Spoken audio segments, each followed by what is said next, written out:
Collective opinion, Jeffrey would have been found not guilty of everything. So this is very painful. But that's another 3 months or so in custody. And he wants to go home to his family. And negotiations totally broke down with the district attorney's office. Horribly broke down. And at that point, we believe that justice would be found with the honorable court. And Jeffrey just wanted to go home. How agonizing it is to know that we've spent a year trying a case where the prosecutors have put on lies, knowing lies, hiding evidence, is insane in 2024 in the United States of America. And the only reason that this got revealed is because of you people. You people brought the truth to the community because nobody knows this.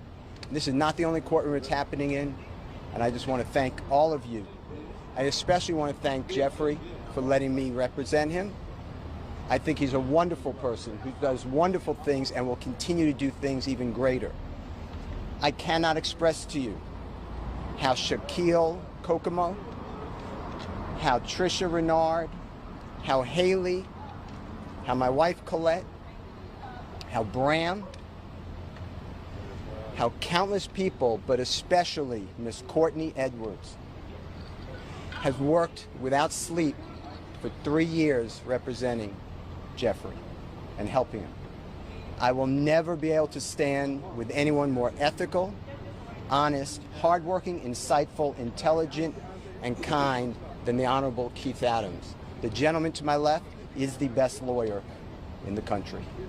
Mr. Steele, do you think prosecutors negotiated in good faith at all during any of these negotiations? Let me take this one. Let me answer that. The short answer is no. This is a case that possibly could have been resolved if folks were reasonable. But we did not believe that we could enter into good faith negotiations with people who wanted a case resolved in a manner simply to save face.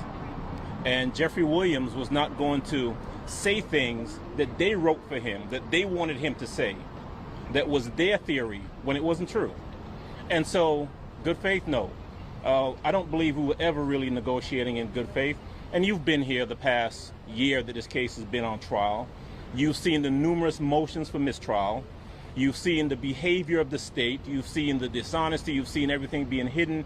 You've seen things come out in court, in front of you. And so you know what kind of prosecution we were dealing with, and that's okay. You know, Mr. Steele and I have fought through this the past 2.5 years. And as he said, we ultimately decided we were going to put our faith in the court as opposed to the folks on the other side of the aisle. And, you know, the best thing out of all of this is that Jeffrey Williams, in a very short period of time, will be home. And that's all we've wanted from May 9th, when they went and picked him up and have held him in jail without a bond for the past 2.5 years. He'll be home shortly. So Keith and Brian, this is either one of you can answer. So I have 2 questions for you. First off, you go into a blind plea, you don't know, right? There's nothing for sure. What was your emotions like when you guys went into that? I would imagine the conversation, can you kind of take us into the room before you went out into court, what the conversations were back and forth? Obviously, I know there's attorney-client privilege, but it's a big decision. Well, I didn't want to give up the jury trial, but that was a decision made, and once that decision was made, we were just thankful that there are people like the Honorable Judge Whitaker who understands what a trial is like and what it should be like. And I cannot thank the Honorable Court for being here and coming in. She is not our first judge, but she's the first time we received justice. Mr. Adams, this is your second high-profile RICO case here in Fulton County. Do you think that maybe the prosecutor's office is abusing that statute? And what are your opinions of RICO generally? I have, for the 30-some-odd years that I've practiced law, always believed that if you, as a prosecutor, think that someone has committed a crime, you charge him with the crime, you put it in front of a jury, and then you do it fairly and let the chips fall where they may. The courtroom is not the place to get adventurous, to get inventive, to think, well, we don't have evidence on him for any of these incidents, but maybe, if just maybe, we tie him up in a RICO and put him with people who may have committed crimes, we can get him that way. That's an abuse. And so, yes, for some strange reason, the Fulton County DA's office seems to be in love with RICO, and my honest opinion is that they're in love with it because it makes it easier for them to try and convict people that they otherwise could not convict. And that's what was happening here. We're fighting a mountain, reams of evidence, most of which didn't have anything to do with us. And so, is it an abuse?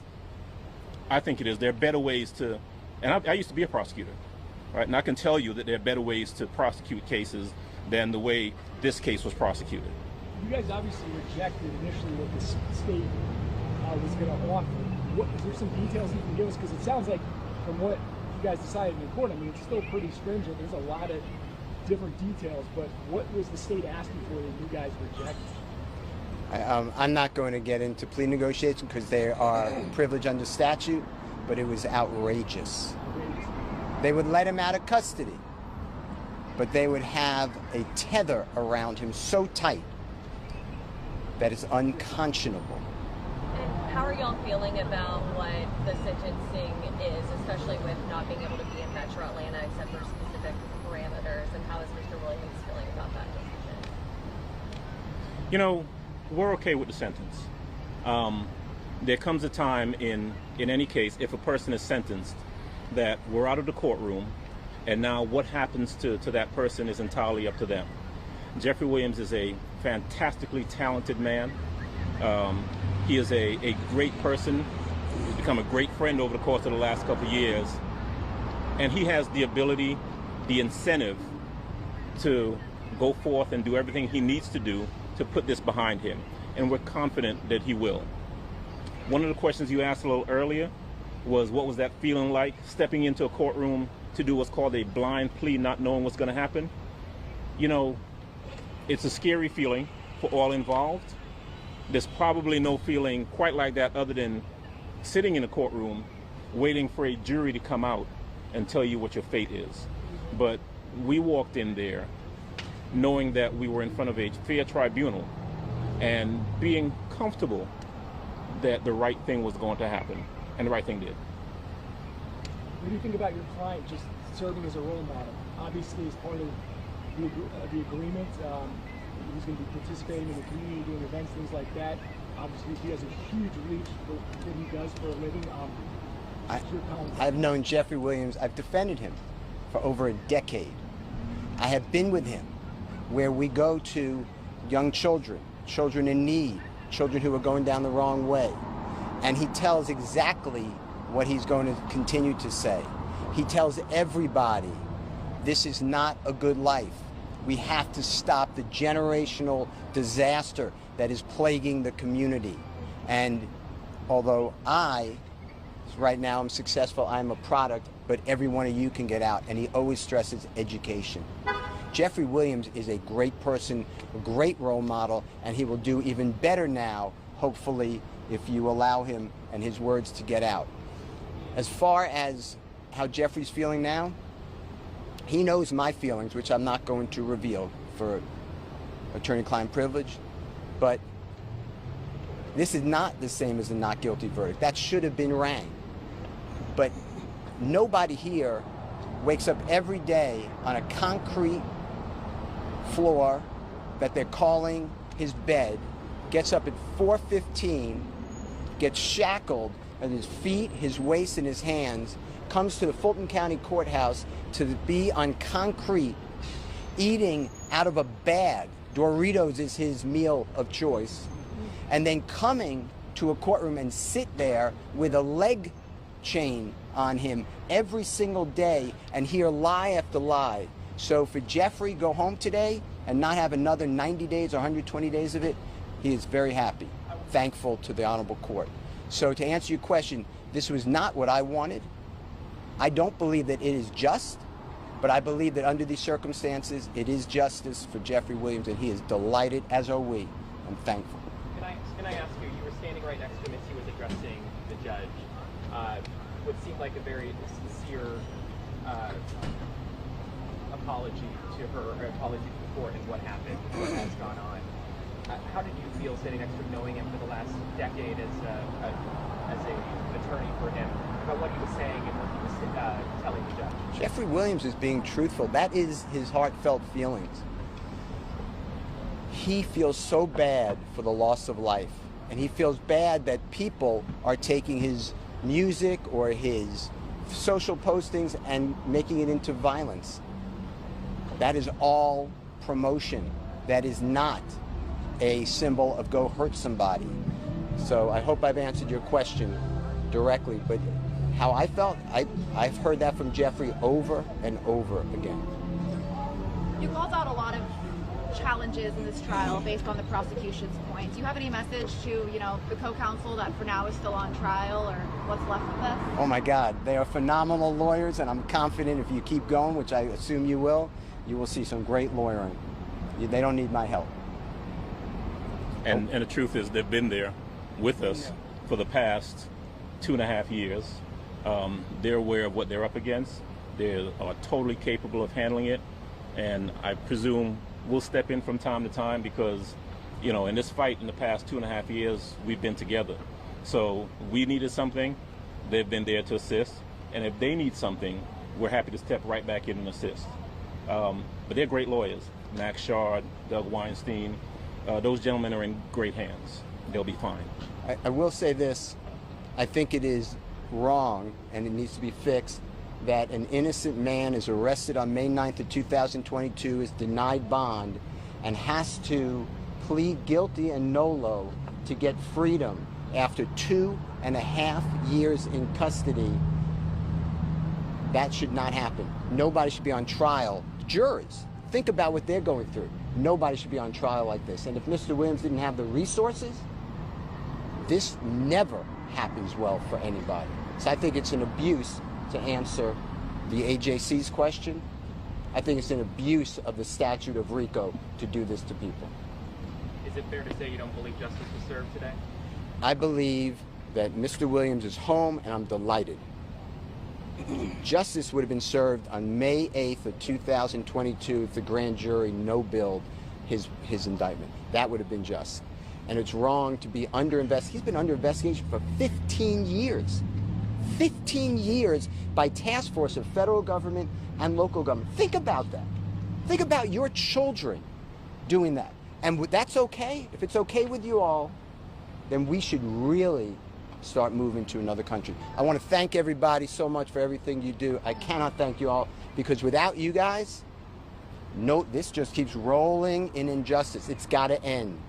The criminal justice system, the presumption of innocence, the Brady rules, the ethical rules, they have to survive. Otherwise, we all are victims of this. Anyone can sit in that seat next to Keith Adams. Thank you all so much. And no one sees it unless you guys do what you do. But I tell you what, there is a whole world of people out there who have watched this trial over the course of the past 2.5 years. The past year that we've actually been in the courtroom trying the case, who are much more educated to how things work, and unfortunately, sometimes how things don't work. Thank you guys. Thank you, everybody. Thank you. Brian. Chef Steve. Brian.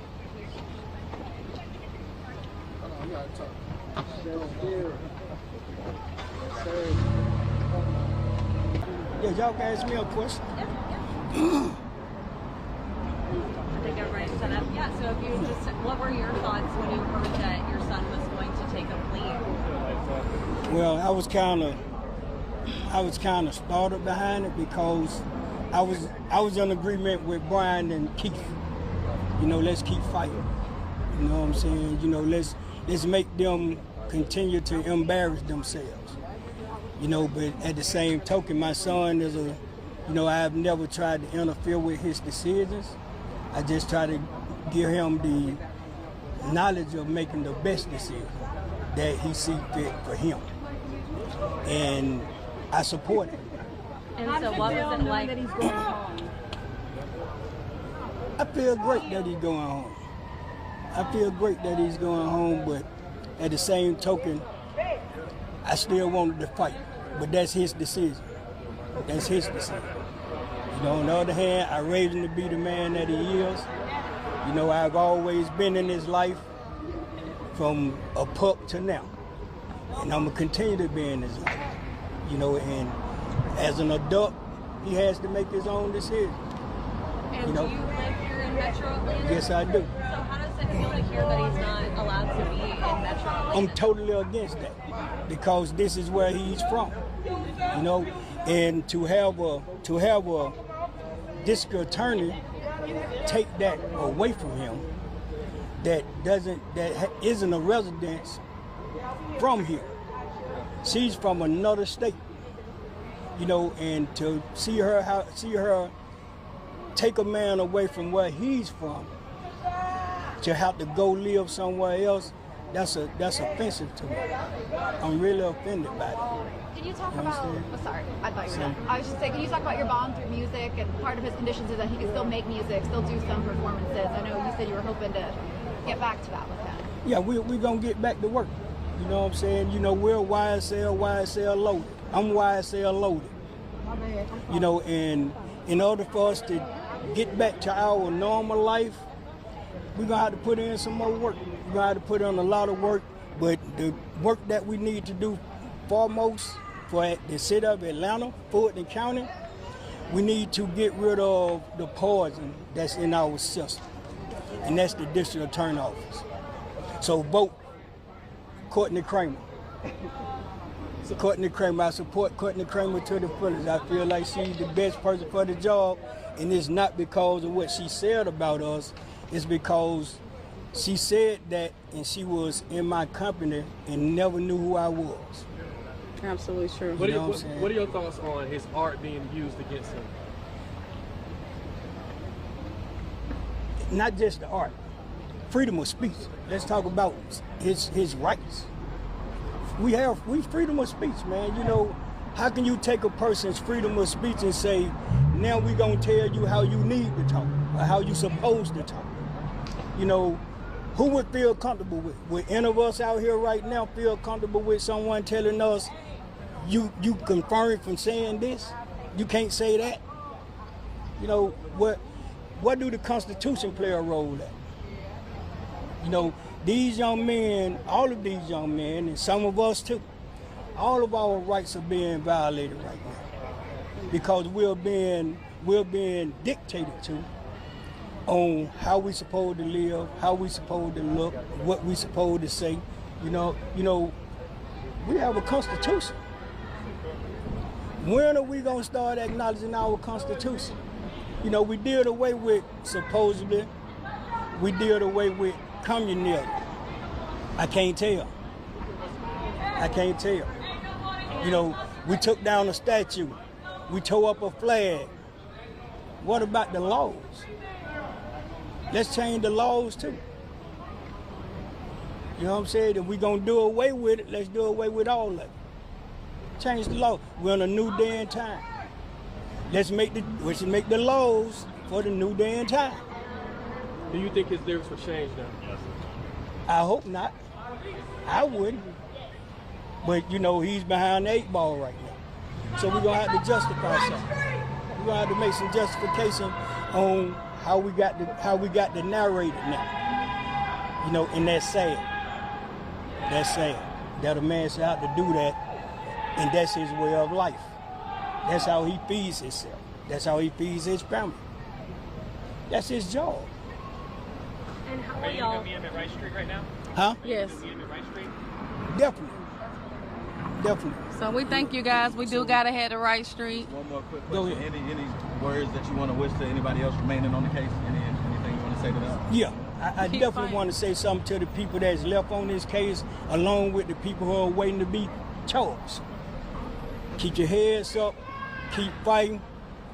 Sooner or later, somebody gonna have to make a decision. We need to start making the people accountable that makes the decisions for us. So we need to put the right people in office. We need to start scanning the people that we vote for. And now that we have voting right now, it needs to be a presidential topic. It needs to be a topic about prison and reform. Why, the presidents are not discussing this during their debates. It needs to be at the forefront of the presidential debates at this time. So. But the people got to make that decision. Yeah, we got to make that. And I'm going to leave y'all with this. In any fight you go through in life, and anything that you have to deal with in life, you can't be scared. You can't be scared. And I'm out of here. What can we as have a good one continue to support Jeffrey and the entire family from this point moving forward? In the words of John Lewis, get to your kids, fight. get to your grandkids.